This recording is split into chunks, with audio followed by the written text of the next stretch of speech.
Muy bien. La semana pasada comenzamos con esta serie titulada Sabiduría.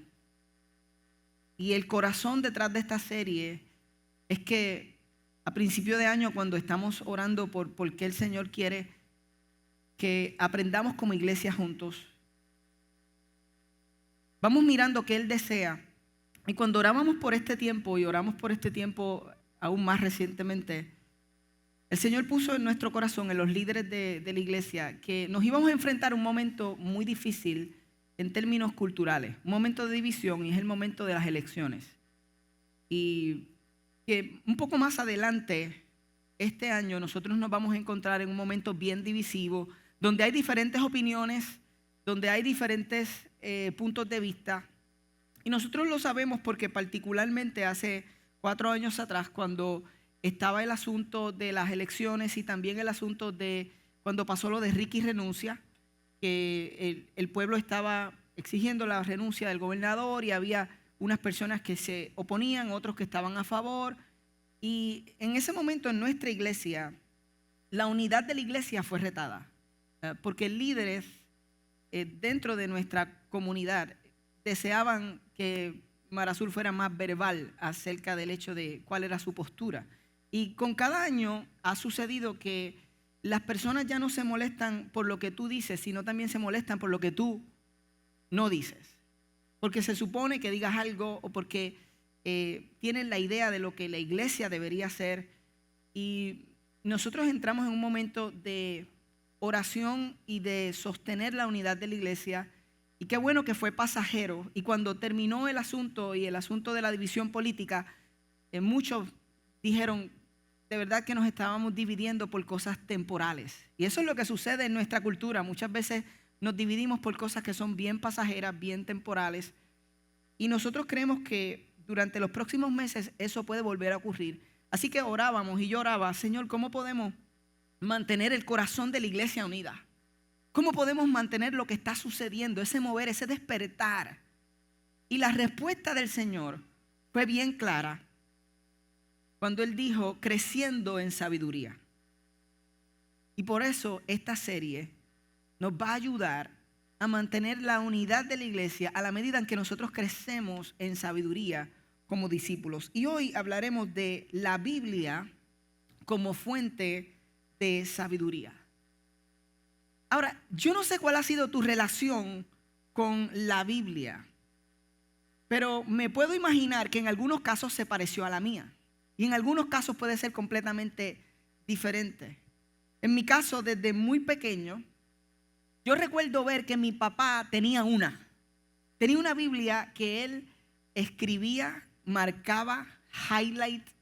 Yo desde pequeño lo observaba que él tenía su Biblia. Y yo recuerdo que él hacía algo curioso con ella, que yo no entendía por qué, pero esta era, ¿verdad?, la relación de mi papá con su Biblia. Él la abría y la olía. De alguna forma, a él le gustaba el olor de su Biblia. Eso lo hacía mi papá. Yo recuerdo que era parte de su vida diaria, que mi mamá también tenía una. Pero en el caso de mi papá, recuerdo entrar al cuarto. Él casi siempre en casa estaba sin camisa, como buen puertorriqueño. Él era bien velludo, perdonen los detalles. Pero yo recuerdo que él se acostaba y leía la escritura como acostado. La ponía aquí de frente y la leía así como acostado. Y yo recuerdo entrar en ocasiones al cuarto y encontrar la Biblia en su rostro, porque se había quedado dormido con la Biblia ahí en la cara. Y esa era una de las imágenes que más interesantes para mí eran como que, wow, papi, te quedaste con la Biblia dormida en la cara. Y aunque yo no la leía desde pequeño porque no sabía leer, mi primera introducción o mi relación con lo que dice la Escritura, con lo que dice la Biblia, fue a través de canciones y coritos. ¿Okay? Y en mi caso, una de las primeras canciones que yo aprendí decía, Jonás no le hizo caso. ¿Viste eso? Jonás no le hizo caso a la palabra de Dios. Por eso al mar profundo la gente lo tiró. Y ahí yo abría mis ojos así, wow. Y vino un pez muy grande. ¿Por qué no le hizo caso a la palabra de Dios? Y esa fue mi primera introducción. O sea, si tú no le haces caso a la palabra de Dios, para abajo es que vas. Un pez te va a comer. Y así diferentes canciones que he cantado aquí, algunas. Los israelitas le dieron 7 vueltas a Jericó. Eran como introducciones a esas historias bíblicas. Estaba Zaqueo. Mi abuela, llamada María Chelín Hernández, le encantaba escribir. Y ella escribió una canción que nunca fue publicada, pero hablaba del arca de Noé. Y hay una que dice, en el arca de Noé caben todos. En el arca. Algunos están, no se enfogone con el que está al lado que dijo una palabra diferente a la de usted. Y no le diga, hey, así no es el arca de Noé. Aprende a cantar el arca de Noé. No nos dividamos, ¿ok? Se trata de crecer en sabiduría. Pero mi abuela escribió una, y les comparto esto, ¿por qué? Porque era mi interacción con la escritura, sin que fuera exactamente la escritura, era como esa introducción. Y esta canción decía, hombre muy famoso, la escribió mi abuela, hombre muy famoso en la historia fue Noé. Hizo un barco inmenso que medía 80 pies, lo pintó con alquitrán y le puso un gran farol, y a los animales encerró de 2 en 2. Decía, doña Cebra entró con su listado camisón, la cebra, el camello, la serpiente, cascabel, el monito orangután, el ratón y el puerco espín.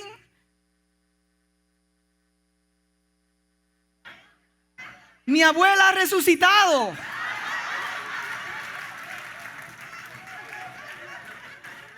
Gracias, Señor, por la revelación. Entonces mi madre se apoderó de esa canción y la enseñaba aquí en el área oeste. Y posiblemente algunos de ustedes escucharon esa canción escrita por mi abuela. Y cuando voy creciendo, pues coritos, tú sabes, los coritos. Así le decíamos nosotros a las canciones que cantábamos en la iglesia. Y algunos revelaban bien cercano a la escritura. Algunos eran como unas interpretaciones un poco arriesgadas de lo que dice la escritura, pero habían unos que tenían que ver con fuego. Fuego ha bajado del cielo. De hecho, yo miraba, fuego ha bajado del cielo. ¿Qué quieres que haga? Que haga. Si es que está encendido, encendido. Y esa es nuestra relación con la escritura. Posiblemente fue porque alguien cantaba alrededor de ti. Y cuando tengo un poco más de edad y tengo como la capacidad quizás de empezar a memorizar, mi madre comenzó a hacer algo que hasta el día de hoy impacta mi vida. Ella está viva. Y ella me enseñó que cada vez que yo me acostara, yo repitiera un salmo que dice, en paz me acostaré y asimismo dormiré, porque solo tú, Jehová, me haces vivir confiado. Me hacía repetir la escritura. Ella no me dijo necesariamente, este es el salmo tal, memorízalo así, pero me enseñó la escritura memorizada todas las noches. Yo tenía que, es más, llegó un punto que yo me estaba como durmiendo y me acordaba que no lo había dicho y era como, en paz me acostaré y así mismo dormiré. Y llegaron momentos entonces cuando como niño tuve las tensiones para dormir. Tú sabes que todos nosotros estamos desarrollando, no tenemos miedo, vimos una película, algo, y ahí era cuando yo me agarraba a en paz me acostaré y así mismo dormiré. Y a mí me traía paz. Literal, el recitar esa escritura. Es como que después de decirla podía dormir. Cuando tengo un poco más de edad, mi madre, cada vez que yo le decía, tengo problemas para dormir, no puedo dormir, ella me decía, lee tu Biblia. Él me puso una Biblia en las manos, posiblemente entonces es el primer libro con el que me relaciono leyendo después de mi mamá me mima, tú sabes, mi papá me ama. ¿Recuerdan la carta fonética? Yo creo que en mi caso fue mi madre bien intencional, dijo, ya sabe mi mamá me mima, pues en el principio creó Dios los cielos y la tierra. Me puso ahí la Biblia y me decía todas las noches, yo le decía, no tengo sueño, y ella me decía, Ok, pero ustedes tienen que estar conmigo en el mensaje, ok. Cuando yo lo digo, usted lo dice bien fuerte para que esto funcione. Okay. Yo decía, mamá, no puedo dormir. Y ella me decía, así que yo iba y empezaba a leer en cualquier parte de la Biblia. Y esos momentos, les confieso, que a veces encontré cosas que yo decía, "Ah", me quitaban más el sueño, porque eran unas cosas que no podía a veces entender, pero me llamaban la atención. En muchas ocasiones ella me decía, lee los salmos, y se creó una costumbre en mi vida que hasta el día de hoy, cuando enfrento una situación donde la ansiedad quiere llenar mi vida, o tengo mucha preocupación, o leo salmos o escucho salmos, y tan pronto leo 1, 2, 3 salmos, hay algo en mi corazón, en mi espíritu, que cambia inmediatamente. Y me empecé a relacionar con historias y personajes, pero como niño todavía no estoy pensando qué significan esas historias y personajes para mi vida, sino que era como el conocimiento de esas historias y personajes, y a veces conocer algo de Dios, pero todavía no era qué significa esto para mí. Eso pasa un poco después, cuando llego a mi juventud, que empiezo a preguntarme, ok, ¿cómo la historia de la desobediencia de Jonás, que cuando escuché que no le hizo caso a la palabra, el pez se lo tragó, cómo eso realmente se ve en mi vida, y cómo yo soy en muchas ocasiones Jonás, que Dios me dice, es esta dirección, y yo cojo otra dirección? Y comencé a verme, a entender, y no solo eso, comencé a ver a Jesús en toda la Biblia. Porque newsflash, la Biblia tiene el propósito desde el principio hasta el final de señalar, de mostrar, de enseñar a Jesús. Desde el Antiguo Testamento, el propósito era anunciar su llegada, y luego de su llegada a la tierra, su muerte y resurrección, el propósito es hablarnos de lo que Él hizo y lo que todavía va a hacer, porque la historia no ha terminado. Amén. Así que me comencé a preguntar quién era Jesús a través de la Escritura, pero a la misma vez comencé a ver cómo personas utilizaban la Escritura o la Biblia de manera abusiva o incorrecta. También tuve la experiencia que quizás tú tuviste de escuchar a alguien que usaba la Escritura y la palabra para beneficio propio, o para lucrarse, amén, o para obtener un beneficio personal, o para mostrarle a los demás cuán superior y conectado a Dios era, versus los demás que estaban muy lejos de Dios comparado con él o con ella. Y eso también lo viví. Adicional a eso, el padre amoroso que siempre tuve, y la madre amorosa, y que le encantaba oler la Biblia y que se quedaba con la Biblia dormida en la cara. Un día tenemos una discusión yendo a la iglesia. Yo he contado esta historia 1000 veces, ustedes la saben, pero aquellos que no la han escuchado es la primera vez, así que detente un momento y deja que la escuche. Ese día estamos guiando en mi carro, porque el carro de él se había dañado a la iglesia. Yo estaba en escuela superior, tenía carro y me creía grande. Amén. ¿A alguno de ustedes le ha pasado eso? ¿Se cree grande en escuela superior? Chicos que están aquí de escuela superior, ustedes son hermosos, están madurando. Yo estaba ahí, tenía carro, tuve una discusión con mi padre de camino a la iglesia, y con la misma Biblia que él leía, lo molesté tanto, lo injurié tanto. Él estaba guiando en mi carro, yo estaba molesto por eso, porque él estaba guiando y no yo estaba atrás. Y lo estoy molestando y molestando y molestando. Y la historia corta es que él coge la Biblia con la que predica, y la tiró así para atrás. Y esa Biblia vino directo a mi cara. ¡Pah! Y yo no estaba durmiendo. O sea, a mí no me gustó la idea de la Biblia en la cara. Y me di cuenta que, o sea, el mismo padre que me amaba era tan humano y me tiró con la Biblia. Y me fui molesto a la iglesia en aquel momento de Cristina, que todavía era mi novia, no era mi esposa. Así que yo llego, ella se sorprende, dice, ¿qué tú haces aquí? Y yo, nada, Dios me trajo aquí. No le expliqué. Y cuando está a punto de predicar, la persona que iba a predicar en la iglesia de Cristina, es el mismo momento que se iba a estar predicando en nuestra iglesia. Yo sabía que era así, porque era a la par. Y alguien se me acerca y me dice, mira, Jonathan, hay alguien, un señor ahí abajo preguntando por ti. Y yo dije, no puede ser, ¿a quién mi papá envió? Porque yo sé que él va a estar predicando, envió a alguien. Y cuando bajo, me encuentro a mi padre en la entrada de la iglesia y me dice, Jonathan, perdóname. Y me abraza y me da el mensaje más grande que predicó en su vida. Porque realmente yo lo molesté, yo lo injurié honestamente. Él humanamente tiró la Biblia. Sí, por eso, claro, hay que pedir perdón. Los papás a veces tiramos la Biblia. Amén. ¿Te ha pasado? ¿Dónde están mis hijos? Déjame ver, mis hijos. Ahí está. No te he tirado con la Biblia, pero tú sabes, estoy seguro que he hecho 2 o 3 cosas que te dejan saber que no soy perfecto. Y lo que quiero decir es que mientras vas creciendo te das cuenta que aún aquellos que leen la Escritura, aman la Escritura, no lo tienen todo cuadrado. Amén. ¿Están conmigo? Así que en ese proceso conozco a Cristina y mi corazón era, bueno, Señor, ¿cómo yo puedo tener una relación que te honre a ti? Y que sea lo que tú anhelas, porque yo soy como cualquier otro ser humano, tengo las mismas tentaciones, tengo que ver qué es un noviazgo que te honra.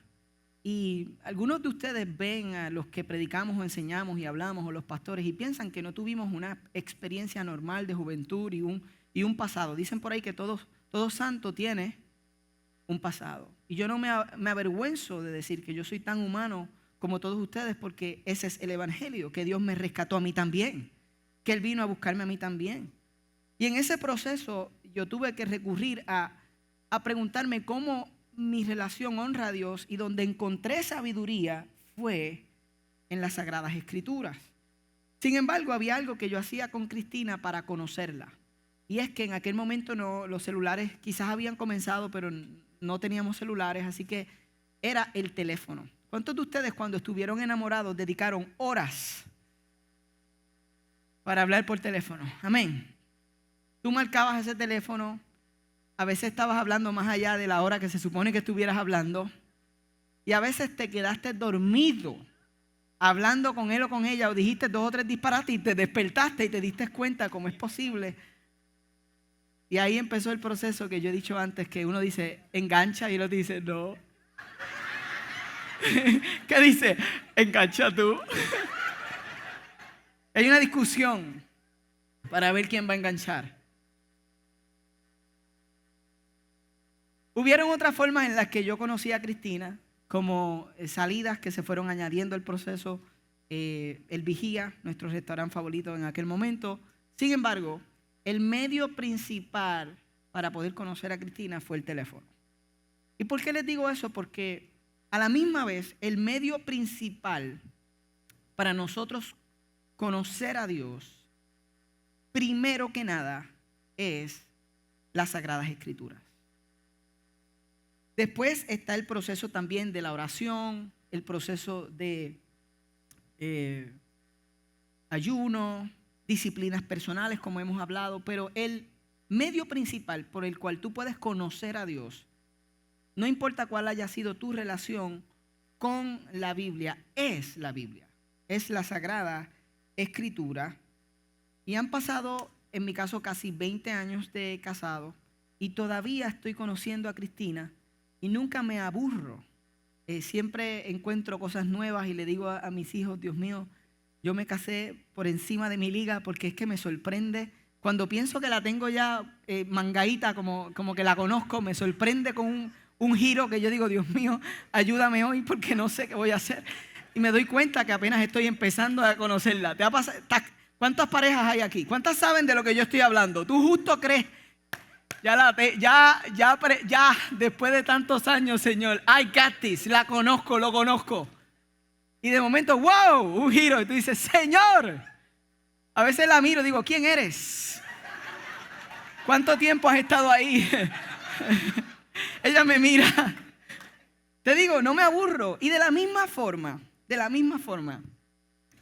no importa cuánto tiempo tú hayas leído la Escritura, si la has leído ya 2 veces completa, si has tenido la experiencia desde Génesis hasta Apocalipsis, tú vas a estar toda la vida conociendo a Dios y sorprendiéndote a través de su Escritura.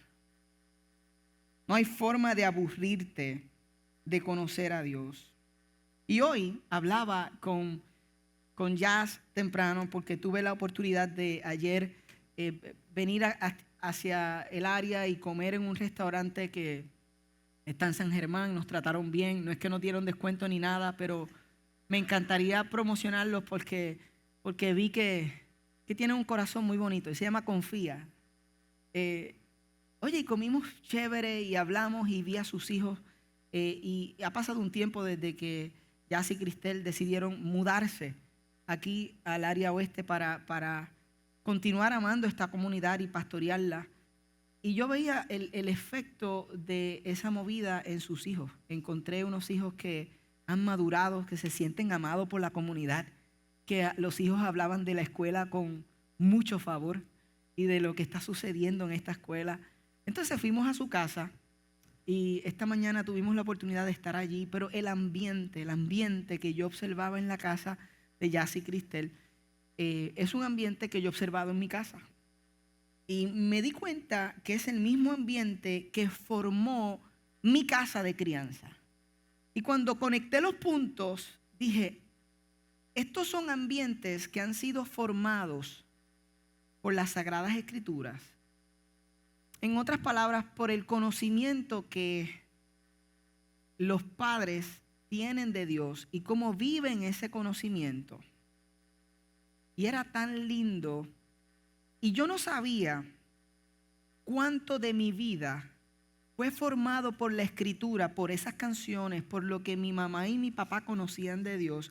Y quizás hoy tú estás aquí y tú anhelas formar una familia. Y tú anhelas crecer en paz, en sabiduría, en libertad. Y desconoces cuánto de eso que tú anhelas comienza contigo conociendo a Dios a través de su palabra. Porque la semana pasada decíamos en Proverbios 9:10, el comienzo de la sabiduría es el temor del Señor. Conocer al santo es tener discernimiento. Tú puedes tener mucho conocimiento de cualquier área, ya sea una área específica de medicina, algo que estudiaste en la universidad, algo que has estudiado toda tu vida. Y aún así, con todo tu conocimiento, si tú no tienes conocimiento de Dios, si no conoces a Dios, la Escritura enseña que tú estás falto de conocimiento y de verdadera sabiduría. Porque el principio de la verdadera sabiduría es el conocimiento que tú puedas tener de Dios. Y en esta serie vamos a hablar cómo la Escritura habla de dos tipos de personas. A una le llama necio y a otra le llama sabio.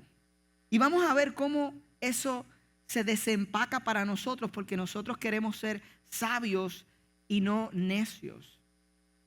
Pero alguien sabio es alguien que vive en la palabra. Y cuando salí esta mañana de la casa de Jazz y Cristel, que he hablado bastante de ellos hoy, pero es que me enorgullece ver, porque mucho de lo que ocurre, todo lo que ocurre en nuestra iglesia tiene que ver con el liderazgo de la iglesia.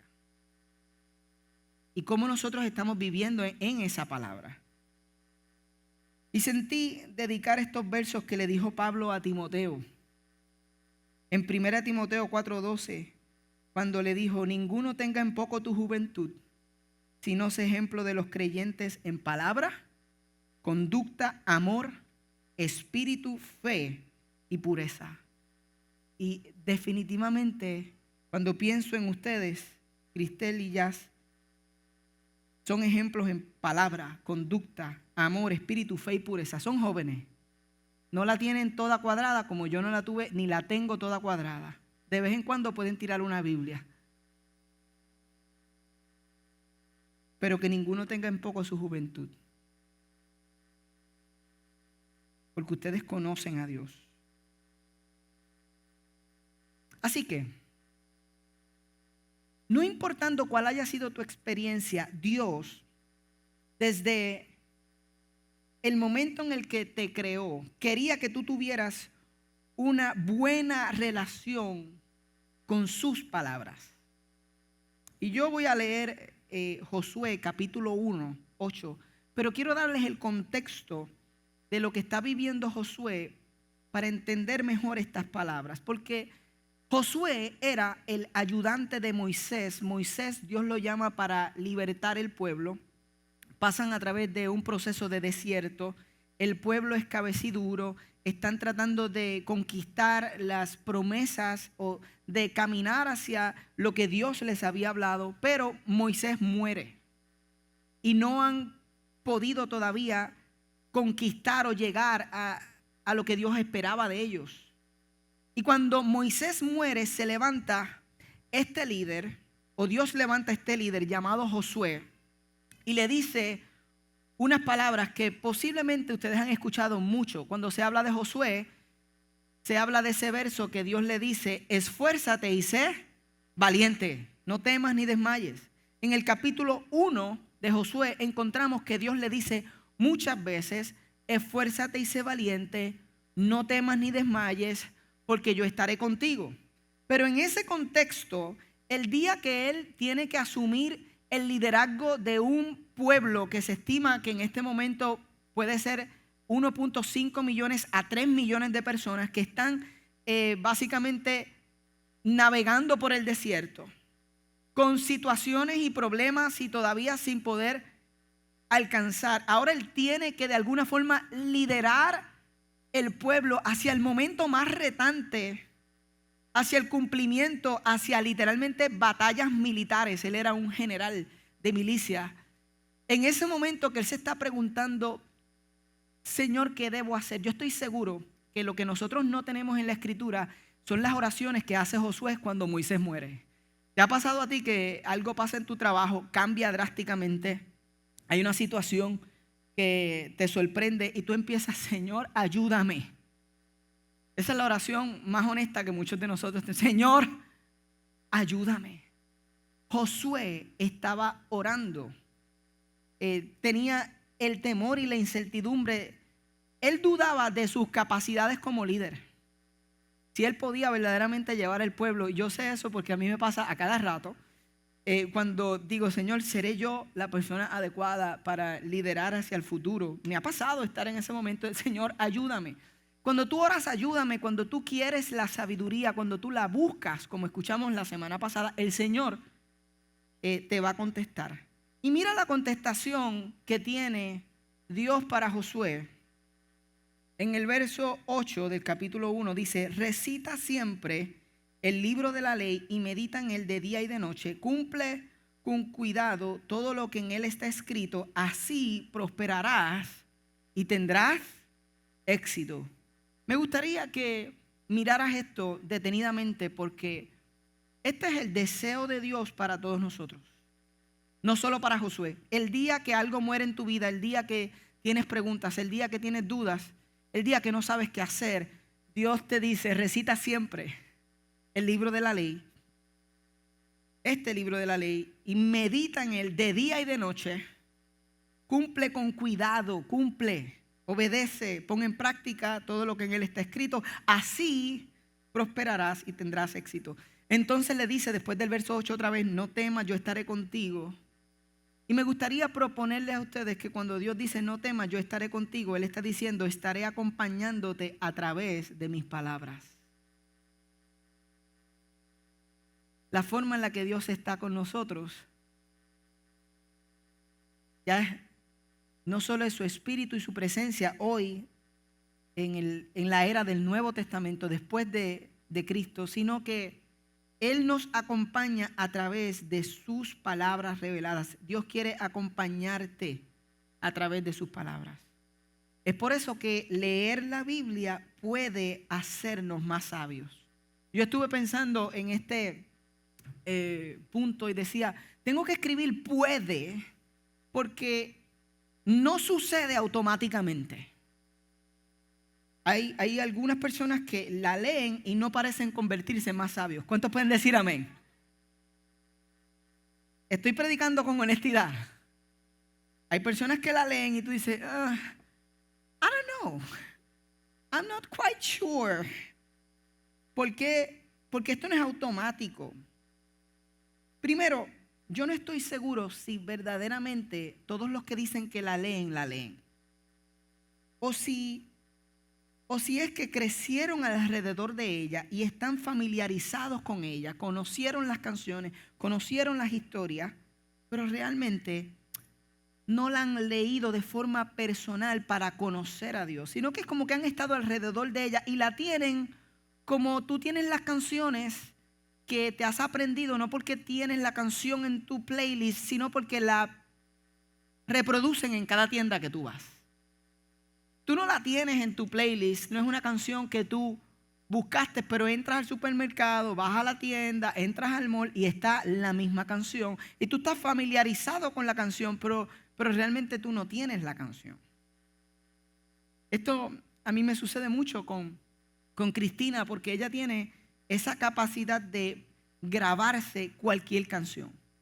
Y en el caso de Cristina, esto es preocupante por una situación de esas cosas que, ¿verdad?, que hemos vivido, que me han revelado y me han dejado sorprendido. Y digo, Señor, ayúdame. Porque nosotros hemos hablado de esto. Hay un estudio que muestra que la música no pide permiso.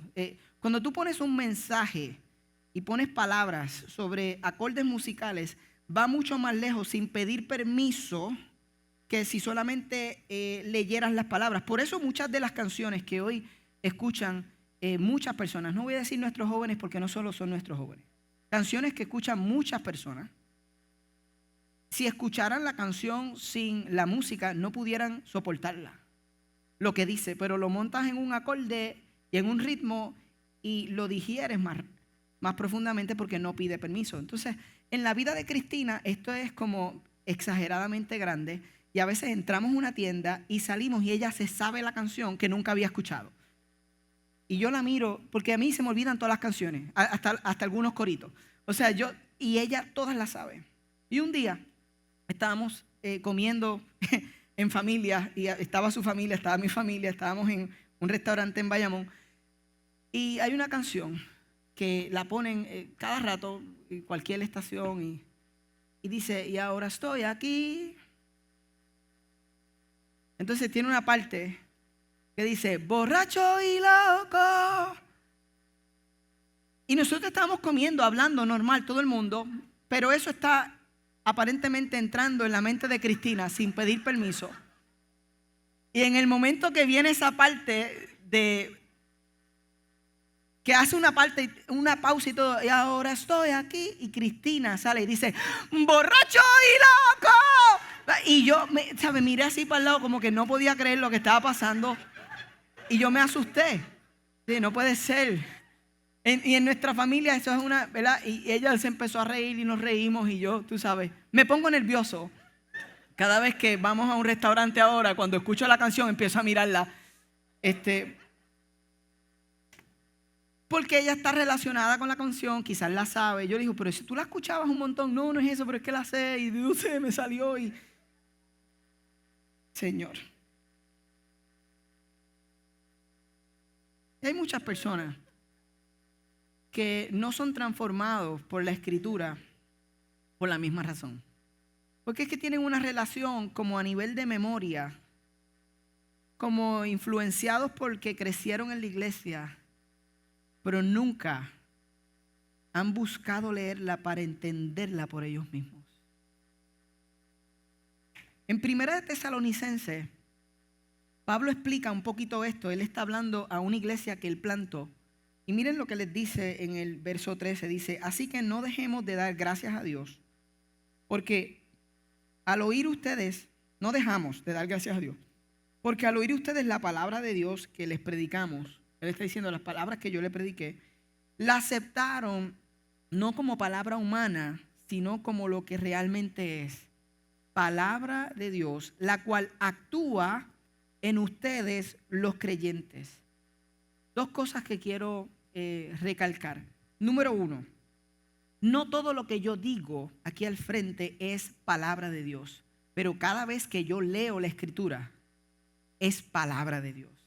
Cada vez que nosotros cogemos esa Escritura que escuchamos y buscamos cuál es su significado, qué significa hoy para nosotros, cómo se ve en la vida de Cristo, cómo se vio en nosotros. Cuando nosotros hacemos eso, estamos interactuando con la palabra de Dios. Lo que yo acabo de decir, borracho y loco, no es palabra de Dios. Pero todo lo que he leído de la Escritura es palabra de Dios. Y cuando predicamos su palabra, entonces eso va transformando nuestras vidas. Es lo que cambia nuestras vidas. No es lo que yo digo, no son las canciones de Noé. Este mensaje posiblemente lo vas a recordar por mucho tiempo. Pero lo que transforma tu vida es lo que estás escuchando de la verdad de la Escritura y de la palabra, que es viva y eficaz. Dice la Escritura que el Espíritu Santo coge sus palabras y las hace vivas en ti. Y las hace vivas en ti de forma que tú ni sabías que necesitabas. Y por eso es que un mismo mensaje le habla a personas bien diferentes. ¿Te ha pasado que le dices, oye, ¿y qué escuchaste? Pues esto fue lo que Dios me habló. Y tú dices, esto es totalmente diferente a lo que Dios me habló a mí. Pero escucharon lo mismo. Pero es el Espíritu que coge esa palabra de Dios y la hace específica para que atienda una necesidad en tu vida. Y Pablo está diciendo que hay personas que la aceptan como lo que realmente es palabra de Dios y no como palabra humana. Hay muchas personas que no son transformados por la Escritura porque la ven como palabras humanas. Ustedes saben que hay personas que han dedicado su vida al estudio de la Escritura, pero no creen en Jesús. Hay personas que se dedican a conocer la literatura del Antiguo Testamento, del Nuevo Testamento, pero no profesan una fe en Jesús. Y su acercamiento ha sido académico. Yo me pregunto si es lo que muchas veces nos sucede a nosotros cuando nos acercamos a la Escritura a nivel de la mente, buscando conocer o añadir un conocimiento, pero no con el corazón de verdaderamente entender la verdad divina y transformadora que hay en la palabra. Porque este es el punto. Leer la Biblia puede hacernos más sabios si nosotros nos acercamos a leerla con el corazón de entender. Si le pedimos al Espíritu Santo que nos revele cuál es su verdad.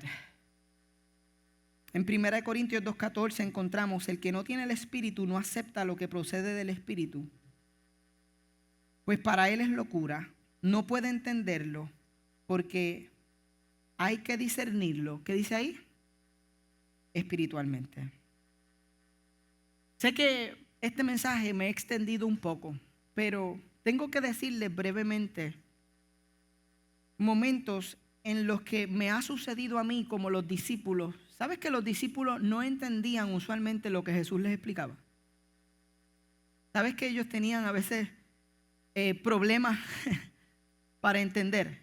Y que ellos entendían usualmente después de algún tiempo. Y a veces tenían que ocurrir cosas en sus vidas para ellos entender, esto era lo que Jesús estaba hablando. Yo me siento como los discípulos cada rato.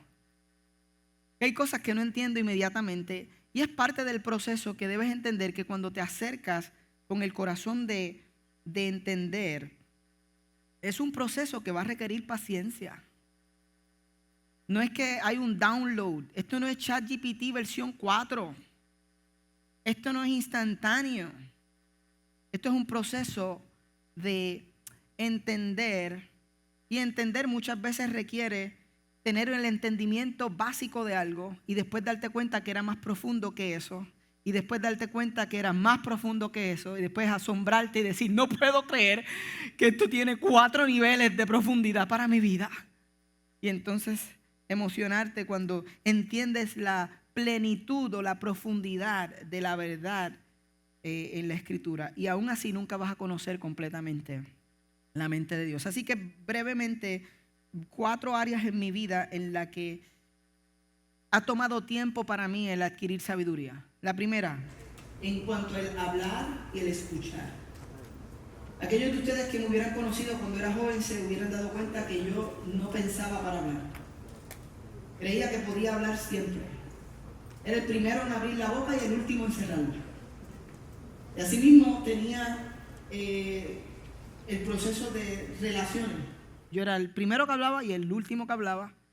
Y encontré en la Escritura tanta sabiduría en cuanto a cómo hablar y comunicarnos. Eso es algo tan importante en nuestras vidas. Para mí las palabras son tan importantes, pero es que Dios creó el universo utilizando palabras. Nosotros construimos o destruimos con las palabras. Y yo tenía que entender en mi vida cuánto mis palabras podían destruir. Y eso fue un proceso. A mí me encanta en Proverbios cuando dice que aún el necio cuando calla es contado por sabio. El que cierra sus labios es entendido. ¿Sabes cómo se vio esto en mi vida? Cuando tuve que entender que aunque todavía no era sabio, lo primero que podía hacer era callarme la boca y hablar menos. Porque dice la Escritura, ¿tú quieres pasar por sabio? Quédate calladito. Y a veces es el primer paso para nosotros como discípulos, entender que si nuestras palabras han sido desordenadas toda la vida, Dios quiere enseñarnos a cuándo hablar, cuándo escuchar. Otra área en mi vida que requirió sabiduría de su palabra fue la forma en la que veía el dinero, la mayordomía, la generosidad. Hubo un momento en mi vida en el que Cristina y yo, casados, en nuestros primeros años de casado, estábamos viviendo crisis financiera tras crisis financiera.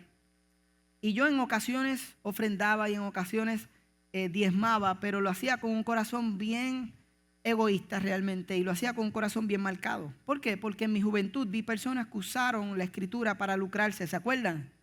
Por lo tanto decidí no acercarme a ella, porque esas marcas me hicieron pensar, no quiero nada que ver con qué Dios tiene que hablar sobre mi mayordomía o mi generosidad. Y yo decía mi dinero, hasta que el Señor me llevó en una mesa, en un círculo, a estudiar sus promesas acerca de cómo Él quiere que nosotros administremos, no nuestro dinero, su dinero. Y cómo todo lo que tenemos lo hemos recibido de su mano. Y comenzó un proceso en Cristina y yo, a través de la palabra, de preguntarnos, ¿nosotros realmente estamos administrando como Dios espera? Y nos dimos cuenta de que la respuesta era no. Y tuvimos que comenzar a hacer decisiones, y esas decisiones transformaron nuestra vida. Y recuerdo que nunca más hemos vuelto a vivir en esa crisis y en esa escasez. No estoy diciendo que todo ha salido como esperamos o que Dios ha prosperado todo, pero honestamente, aún las cosas que hemos hecho que han podido ser un error, por la gracia de cómo administramos, yo creo que Dios dice, eso fue un error, pero te voy a bendecir. Es increíble lo que Dios hace cuando tú conoces lo que Él enseña. Y por último, había una ocasión en la que Dios comenzó a enseñarme, una temporada que Dios iba a utilizar aún historias y escrituras que habían sido escritas hace 3000 años para traerle una enseñanza actual a alguien. Recuerdo el día que Dios pone en mi corazón, éramos novios Cristina y yo, ir a la casa de un misionero. Él pone en mi corazón, vas a ir a la casa de un misionero que estaba en Puerto Rico llamado George Crescencia, y me dice, vas a ir a predicar este mensaje. Y digo, Señor, ¿pero qué es eso? Es como esa cosa que tenía aquí, no puedo creerlo. Entonces yo llamo a Cristina para decirle lo que Dios estaba poniendo en mi corazón, y estaba esperando que Cristina me dijera, no, eso es la pizza, eso no es el Señor, ¿qué es eso que Dios te está diciendo? Y esta ocasión llamo a Cristina y Cristina me dice, pues vamos para allá. Si Dios te está llamando, vamos a ir para allá. Y yo dije, ahora sí que esto se puso bien color de hormiga brava. Y yo llamé al misionero y le dije, mira, voy para tu casa. ¿Y él para qué? Él tenía en la parte de atrás de su casa unas pequeñas sillas, una iglesia, y yo le digo, me enciende la iglesia porque yo voy a ir a predicar algo que Dios me mandó a predicar. Y yo llegué a su casa, él abrió la puerta, estábamos Cristina, yo y él se sentó en el sonido porque no había más nadie. Así que prendió el sonido, yo me fui al frente, Cristina se sentó y yo prediqué una escritura que se encuentra en 1 Samuel 30, que se conoce como el torrente de Besor. El torrente de Besor es un momento en el que David, Dios lo envía a cruzar un río y a rescatar unas personas que habían sido secuestradas. Y yo termino ese mensaje, yo no tenía idea de lo que Dios iba a hacer. Terminé, oré por mí mismo porque él no iba a pasar, él estaba en el sonido. Él dice, gracias, apaga la iglesia, me da un abrazo, nosotros nos vamos. Yo digo, Cristina, ¿qué nosotros hicimos? Ella me dice, ¿que tú hiciste? Yo no sé, yo te dije que sí, pero fuiste tú el que fuiste ahí. Algo así, no sé, no fue así de esa manera, pero esa fue como la actitud. 15 o 20 o 30 minutos después me llama George y dice, Jonathan, no vas a creer lo que pasó. Me acaban de llamar de California, el líder, los pastores que lo habían enviado, y le dicen, Hay unas personas que pasaron por un momento difícil, una iglesia que se dividió, y te estamos invitando a cruzar nuevamente, a venir para atrás y a cuidar de esa iglesia. Justamente lo que había predicado había sido la confirmación de antemano de lo que él iba a recibir los próximos 30 minutos, era de Dios. Me di cuenta que Dios utiliza la escritura como Él quiera, para lo que Él quiera, y que Él quiere hablarte directamente a tu vida. Y terminando este mensaje, la Biblia es la fuente de autoridad para nuestras vidas. Esto quiere decir que todas las palabras de la Biblia, como son inspiradas por Dios, cuentan con la autoridad de Dios. Por tal razón, no creer o desobedecer alguna parte de las Escrituras es no creer y desobedecer a Dios. En 2 Timoteo 3:16 encontramos toda la Escritura es inspirada por Dios y útil para enseñar, para reprender, para corregir, para instruir en la justicia. Por eso es que todo lo que hacemos aquí en Mar Azul, buscamos que se alinee con la palabra de Dios. Por eso alguien que quiere participar en alguno de nuestros ministerios y está viviendo algo en su vida que no se alinea con la Escritura, nosotros no nos vemos a nosotros mismos como superiores y vamos a juzgar a esta persona y decirle lo impío o lo pecador que es, sino que nosotros llevamos a discípulos a que puedan conocer a Jesús. Así que les decimos, tú quieres hacer esto, es hermoso, Dios ha empezado a trabajar en tu corazón, pero esta área de tu vida no se alinea con lo que dice la Escritura, ya sea acerca de el matrimonio, la sexualidad, una vida de discípulo. Invitamos a las personas y los retamos a crecer en su discipulado. Y muchas personas dicen, ¿qué es lo que está sucediendo en Mar Azul? Yo te puedo decir qué es lo que está sucediendo en Mar Azul. Que todo el tiempo estamos honrando la palabra de Dios en nuestra vida. Y todo el tiempo estamos buscando que las personas sean discípulos que honran la palabra, porque Jesús dijo, santifícalos en la verdad, orando por nosotros, orando por sus discípulos.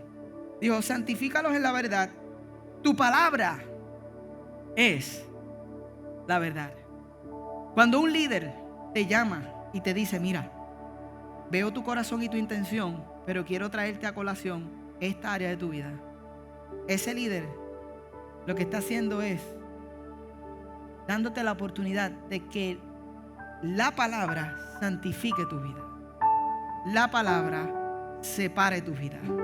La palabra sane tu ministerio. La palabra sane tu familia. Santifícalos. Tu palabra es la verdad. Así que, ¿sobre qué palabras vas a construir tu vida? Pensaba en cómo terminar.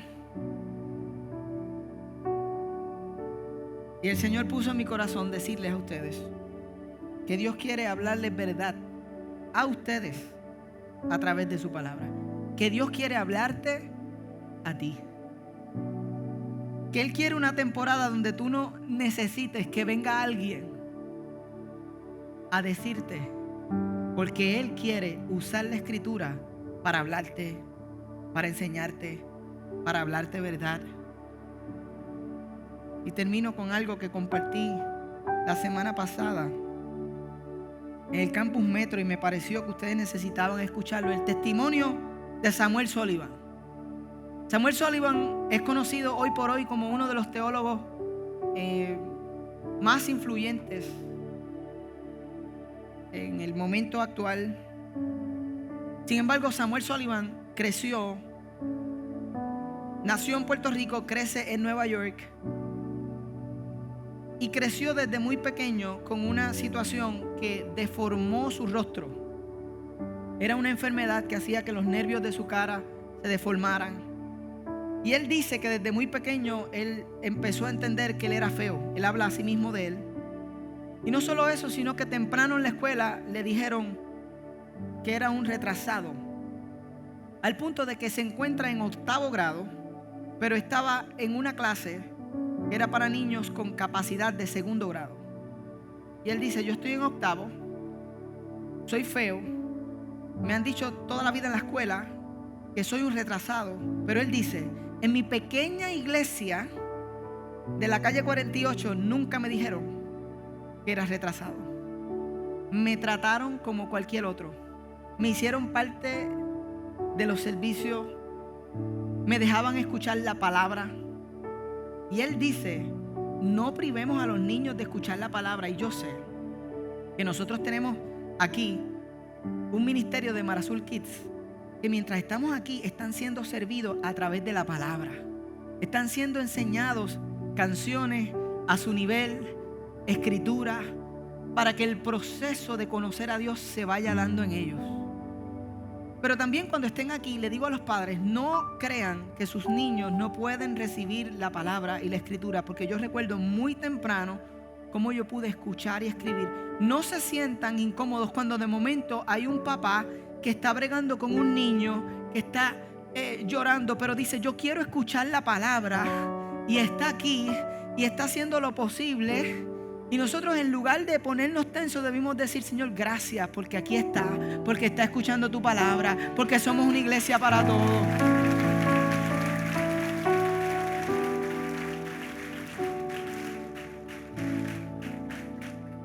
Jesús dijo, dejad los niños, venid a mí, no se lo impidáis, porque de los tales es el reino de los cielos. Y él dice, yo escuchaba la palabra, y aunque en la escuela era un retardado, dice él, su frase, en la iglesia se dedicaron a cuidar mi vida espiritual. Y él dice, un día estoy en una vigilia en 8º grado y estoy escuchando y han predicado y siento que Dios me está diciendo, y dice, no te lo puedo explicar. Dice, sentí que Dios me estaba diciendo que me había llamado, que me había escogido desde que nací para predicar su palabra y que me iba a llevar por naciones. Yo nunca he predicado. Dice, yo soy feo, yo soy un retrasado, y ahora el Señor me está diciendo que me escogió para predicar. Y él dice, yo sabía poco inglés. Dice, no sabía leer, sabía poco inglés, y Dios estaba poniendo en mi corazón que le iba a predicar a la gente en español, así que tenía que hacer un milagro bien grande. Y él dice que ahí en su vigilia, en la parte de atrás, en un banquito, él tenía su Biblia. Porque yo quiero decirte que Dios quiere hablarte a ti. Y Él usa un método que yo no estoy diciendo que es el que tú vas a usar, pero te voy a decir lo que Él hizo. Él dice, yo había escuchado que Dios hablaba por medio de la escritura. Así que yo abrí mi Biblia y dije, Señor, este fuego que yo tengo, Él dice, Él es pentecostal. Así que Él dijo, este fuego que yo siento por dentro, yo he escuchado que tú eres un Dios que confirma. Así que tú me vas a hablar por medio de tu palabra. Y Él dice que Él abrió la escritura así, puso su dedo, y que su dedo cayó en Jeremías 1:5. Que él dijo, Señor, si tú me estás hablando, háblame por la palabra. Y cuando abrió sus ojos, vio su dedo sobre Jeremías 1:5, que dice, antes que te formase en el vientre te conocí, y antes que naciese te santifiqué, te di por profeta a las naciones.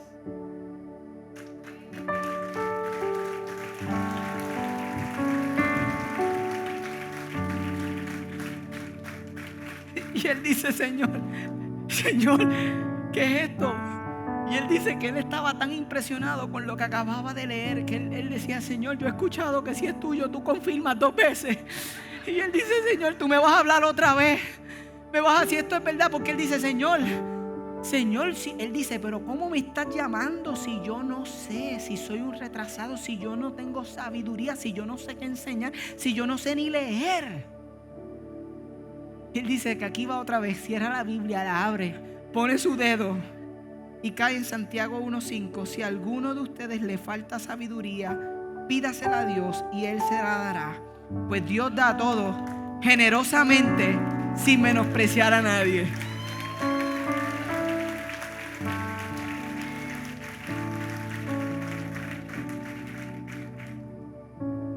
Hoy por hoy, ya entrado en edad, no solo aprendió español, sino que aprendió griego, aprendió hebreo, fue a las mejores escuelas, se graduó de teología de las mejores escuelas, ha sido un catedrático, profesor, escritor, autor, you name it. Y él dice, no fue inmediato. Esa vigilia pasó y yo no fui el lunes a la escuela y entendía todo, pero cuando el semestre acabó, me dieron los exámenes y de momento no los aceptaron. Llamaron a mis papás y le dijeron que yo me había copiado. porque el resultado mostraba que ahora yo tenía la capacidad de un niño de 10º, estando en 8º. Él dice, no fue inmediato, pero fue bastante rápido. Dice que él comenzó a entender, que Dios comenzó a sanar y que su oración era: Señor, sana mi mente, sana mi cuerpo, sana mi corazón. Y el Señor le habló a través de la Escritura por el resto de su vida. Y yo me pregunto si hoy Dios quiere hablarte algo a ti y decirte una verdad que va a reemplazar las mentiras que escuchaste por muchos años, pero no las has recibido porque no sabes que Él quiere hablarte personalmente. Así que yo oro que el Señor hoy ponga en tu corazón el deseo de conocerlo a través de su Escritura y de su palabra. Ponte de pie ahí conmigo. ¿Sobre qué palabras vas a construir tu vida? Voy a invitar al equipo de worship que me acompañe.